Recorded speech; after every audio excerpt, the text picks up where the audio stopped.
Hello मेरे shining stars. तो आज हम कर रहे हैं हिंदी पाठ्य पुस्तक कक्षा 6 Eklavya by Aamir publication Eduraise series. तो प्यारे बच्चों, आज हम करते हैं अध्याय 11 भारत के राष्ट्रीय प्रतीक।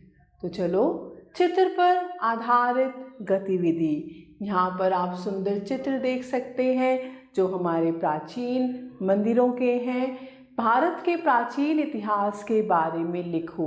तो आप कुछ पंक्तियाँ भारत के इतिहास के बारे में लिख सकते हैं। पाठ प्रवेश।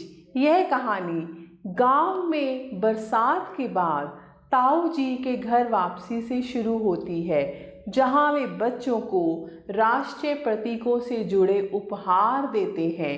वे बच्चों को भारत के तिरंगे, जन गण मन, वंदे मातरम, अशोक स्तंभ, मोर, बाघ और बरगद की जानकारी देते हैं। चलो आइए शुरू करते हैं। बरसात की मिठास और घर वापसी की गर्माहट। गांव में बारिश के बाद की सोंधी हवा में एक अजीब सी ताजगी थी। गलियों में पानी की बूंदों से बनी चित्रकारी, खेतों की हरियाली और पीपल के नीचे खेलते बच्चे, सब कुछ किसी तस्वीर जैसा लग रहा था। मोनू, सोनू, गुड्डी, छोटू, चिंटू और पिंकी अपने अपने अंदाज में मस्त थे। तभी दूर से बुलेट की गड़गड़ाहट गूंजी। मोनू ने उछल कर कहा, ताऊ जी आ गए। बच्चे दौड़ पड़े आंगन की ओर और जैसे ही उन्होंने देखा, सेना की वर्दी में चमकती मुस्कान के साथ ताऊ जी उतर रहे थे। सब बच्चे उनसे लिपट गए। ताऊ जी ने अपनी भारी भरकम आवाज में कहा, अरे अब तो लगता है मेरा स्वागत किसी परेड जैसा होगा। सब हंसने लगे, लेकिन ताऊ जी का कंधे पर लटका बैग बच्चों की जिज्ञासा बढ़ा रहा था। ताऊ जी ने एक एक करके बैग से उपहार निकालना शुरू किया। सबसे पहला था एक छोटा तिरंगा झंडा, असली कपड़े का बना, केसरिया, सफ़ेद, हरा और बीच में अशोक चक्र।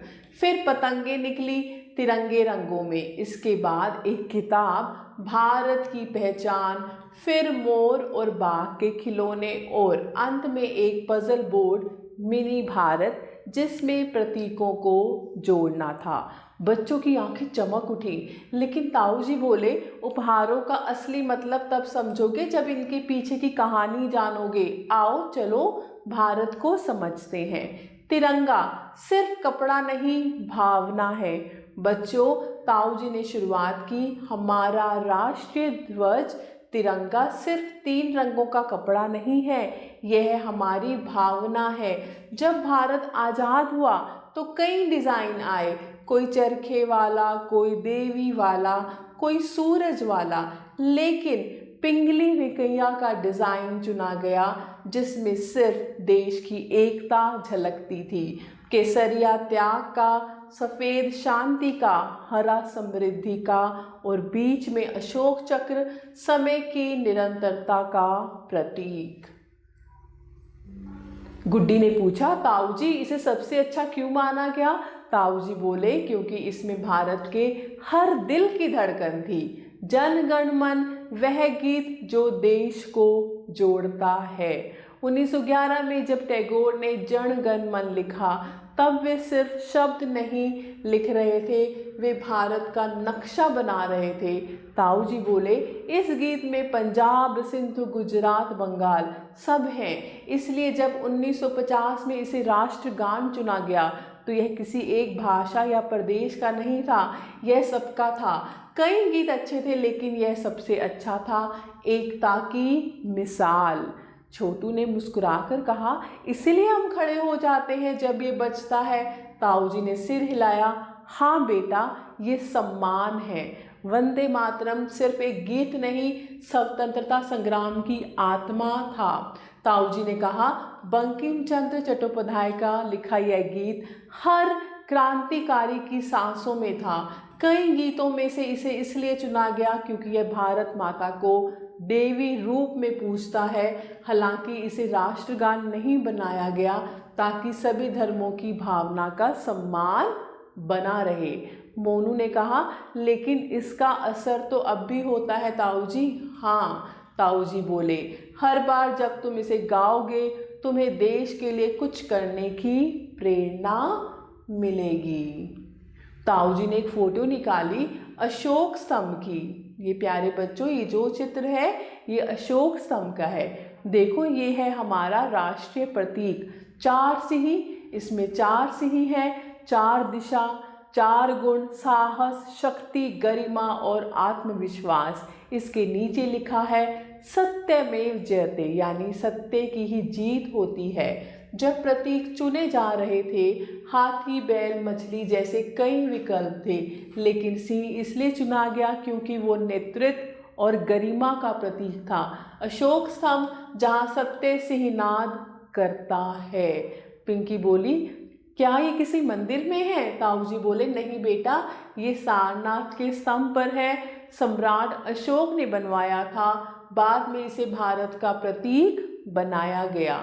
अब ताऊ जी ने मोर का खिलौना दिखाया।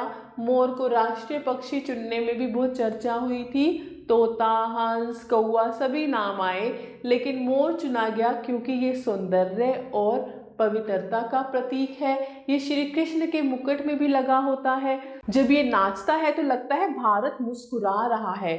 गुड्डी हंसते बोली, ताऊ जी क्या आप भी नाचते हो जब बारिश आती है? सब बच्चे हंस पड़े। और ये देखो बाघ, ताऊ जी ने खिलौना उठाते हुए कहा। शेर, हाथी, भालू सब पर चर्चा हुई, लेकिन बाघ चुना गया क्योंकि ये भारत के जंगलों का राजा है, शांत पर घातक। ये ताकत, नियंत्रण और गरिमा का प्रतीक है। और हाँ, भारत में बाघों की रक्षा के लिए प्रोजेक्ट टाइगर भी शुरू किया गया है।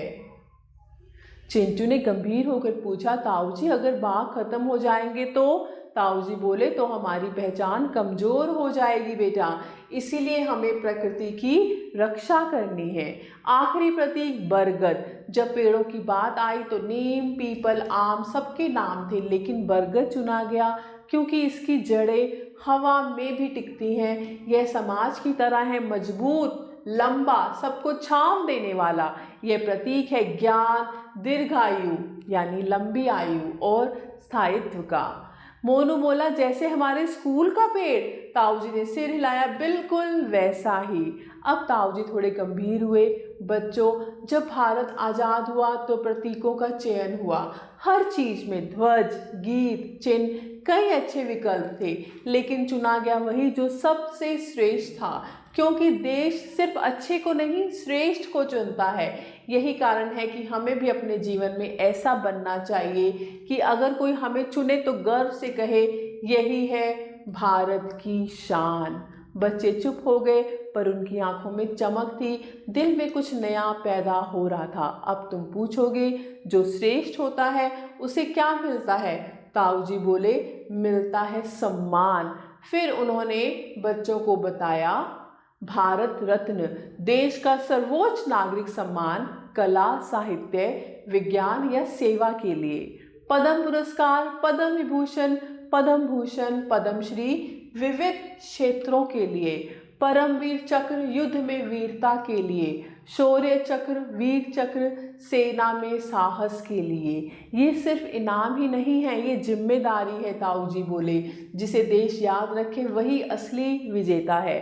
बच्चों ने मिलकर मिनी भारत पजल जोड़ा, झंडा, मोर, बाघ, चक्र, सब कुछ। फिर खड़े होकर शपथ ली, हम भारत को जानेंगे, उसकी रक्षा करेंगे और खुद को श्रेष्ठ बनाएंगे। ताऊ जी ने सबको गले लगाया, शाबाश मेरे सिपाहियों, अब चलो मिठाई खाओ और तिरंगे रंगों की पतंग उड़ाओ। बरगद के नीचे से रंग बिरंगी पतंगे उड़ चली, जैसे भारत के सपने, जैसे बच्चों के नए इरादे। कुछ क्षण भारत माता के तिरंगे को समर्पित करते हैं, उस ध्वज को जो हर सुबह हमारी उम्मीदें जगाता है, हर पर्व पर हमारे गर्व को ऊंचा उड़ाता है और हर वीर के कफन पर झुककर उसकी वीरता को सलाम करता है। तो प्यारे बच्चों, हमें भी श्रेष्ठ बनना है अपने जीवन में। अपने जीवन को हमें देश के लिए लगाना है, एक सम्मान प्राप्त करना है अपने माता पिता के लिए, अपने देश के लिए। आओ तिरंगे को निहारे, एक खिला खिला आकाश है, उसके नीचे लहराता है हमारा तिरंगा, ऊंचा स्वाभिमानी गर्व से भरा केसरिया, सूरज की पहली किरण सा तेज, एक याद उन बलिदानों की जिन्होंने अपने प्राण दिए ताकि हम सांस ले सके।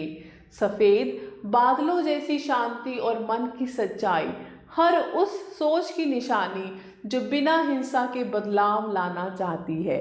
हरा हरियाली, जीवन और विकास की महक, हमारे खेत, हमारे वन, हमारे सपनों की रंगत। अशोक चक्र 24 तीलियां 24 घंटे, कर्म का चक्र जो रुकता नहीं, झुकता नहीं। जब ये हवा में लहराता है तो सिर्फ कपड़ा नहीं उड़ता, उड़ते हैं हमारे संस्कार, इतिहास, सपने और वचन।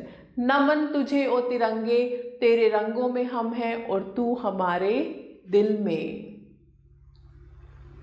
कठिन शब्द: सोंधी हवा, चित्रकारी अंदाज, जिज्ञासा, स्वागत, केसरिया, उपहार, समृद्धि, एकता, स्वतंत्रता संग्राम, गरिमा, पवित्रता, नियंत्रण, प्रतीक, ज्ञान, दीर्घायु, पुरस्कार और ध्वज। अब बच्चों हम करते हैं शब्दार्थ यानी वर्ड मीनिंग। गड़गड़ाहट, तेज आवाज, परेड, प्रदर्शन, जिज्ञासा, जानने की इच्छा, त्याग, बलिदान, निरंतरता, लगातार होने की अवस्था, मिसाल, उदाहरण, आत्मा, आंतरिक शक्ति, सिंहनाद, गर्जना, गरिमा, सम्मान, स्थायित्व, टिकाऊपन, श्रेष्ठ, सबसे उत्तम, चयन, चुनाव, प्रेरणा, उत्साह देने वाली भावना, प्रतीक, चिन्ह, पहचान, परिचय, सम्मान, आदर, पवित्रता, शुद्धता, समृद्धि, खुशहाली, नेतृत्व, अगुवाई, जिम्मेदारी, उत्तरदायित्व। प्यारे बच्चों अभ्यास करते हैं बात पाठ की। मौखिक प्रश्न 1, बताओ क्या पढ़ा? ताऊ जी गांव कब आए? कब आए ताऊ जी गांव? बारिश के बाद। मिनी भारत पजल में क्या करना था? मिनी भारत पजल में राष्ट्रीय प्रतीकों को जोड़ना था। बच्चों को ताऊ जी के बैग में सबसे पहले क्या दिखा? सबसे पहले तिरंगा दिखाई दिया। मोर को राष्ट्रीय पक्षी क्यों चुना गया? मोर सौंदर्य और पवित्रता का प्रतीक है और यह कृष्ण जी के मुकुट में भी लगता है, इसीलिए मोर को राष्ट्रीय पक्षी चुना गया। बच्चों ने अंत में क्या शपथ ली? बच्चों ने शपथ ली कि हमें अपने देश को मजबूत बनाना है, हमें अपने आप को सर्वश्रेष्ठ बनाना है। लिखित सही विकल्प सही का चिन्ह लगाओ। वंदे मातरम गीत किसने लिखा था? बंकिम चंद्र चट्टोपाध्याय। ताऊ जी किस वाहन से गांव आए थे? बुलेट से। सत्यमेव जयते कहाँ लिखा होता है? तिरंगे पर, राष्ट्रगान में, राष्ट्रीय प्रतीक के नीचे या फिर संविधान में? राष्ट्रीय प्रतीक के नीचे। अशोक स्तंभ में कितने शेर दर्शाए गए हैं? 2, 4, 3 या 5? 4। बाघ किसका प्रतीक है? शक्ति और गरिमा, शांति और प्रेम, नाच और गान, त्याग और बलिदान, शक्ति और गरिमा। प्रश्न 3, खाली स्थानों को उपयुक्त शब्दों से भरें। तिरंगे का डिजाइन डैश ने बनाया था? किन्होंने बनाया था? पिंगली वेंकैया ने। भारत का राष्ट्रीय ध्वज कहलाता है, क्या कहलाता है? तिरंगा। 3 रंग है इसमें। बरगद का पेड़ किसका प्रतीक है? बरगद का पेड़ दीर्घायु,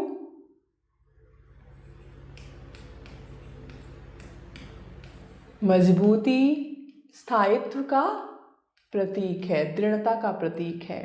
भारत रत्न देश का सर्वोच्च कौन सा सम्मान है? नागरिक सम्मान है।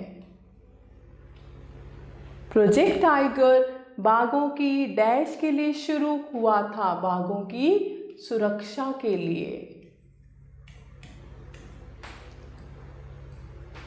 ऐसे प्रश्न 4 है, वाक्यों के सामने सही या गलत का चिन्ह लगाएं।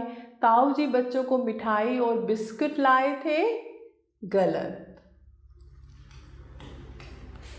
वंदे मातरम स्वतंत्रता संग्राम की आत्मा थी, सही। बाघ को जंगल का राजा माना जाता है, सही। बरगद को उसकी लंबी उम्र के कारण राष्ट्रीय वृक्ष चुना गया, लंबी उम्र और दृढ़ता के कारण।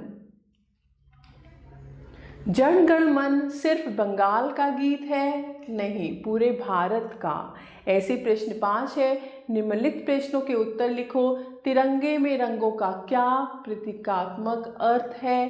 केसरिया रंग, सफ़ेद रंग, हरा रंग। केसरिया रंग त्याग का, सफ़ेद रंग शांति का, हरा रंग हरियाली का। तो ऐसे आप लिख सकते हैं। अशोक स्तंभ में कौन से 4 गुण दर्शाए गए हैं? बाघ को राष्ट्रीय पशु क्यों चुना गया और इसका क्या महत्व है? वंदे मातरम को राष्ट्रगान क्यों नहीं बनाया गया? क्योंकि इसमें एक हिंदू धर्म का उल्लेख है। हमें पूरे राष्ट्र को, पूरे देश को, राष्ट्रगान होता है पूरे देश का, इसीलिए वंदे मातरम को राष्ट्रगान नहीं बनाया गया, किसी और धर्म की भावना आहत ना हो। राष्ट्रीय पुरस्कारों का महत्व क्या है? तो ये आप लिख सकते हैं प्यारे बच्चों। तो मैं आशा करती हूँ आपको अध्याय अच्छे से समझ आया होगा। आप सभी बच्चों का तहे दिल से धन्यवाद। हमेशा खुश रहें और स्वस्थ रहें।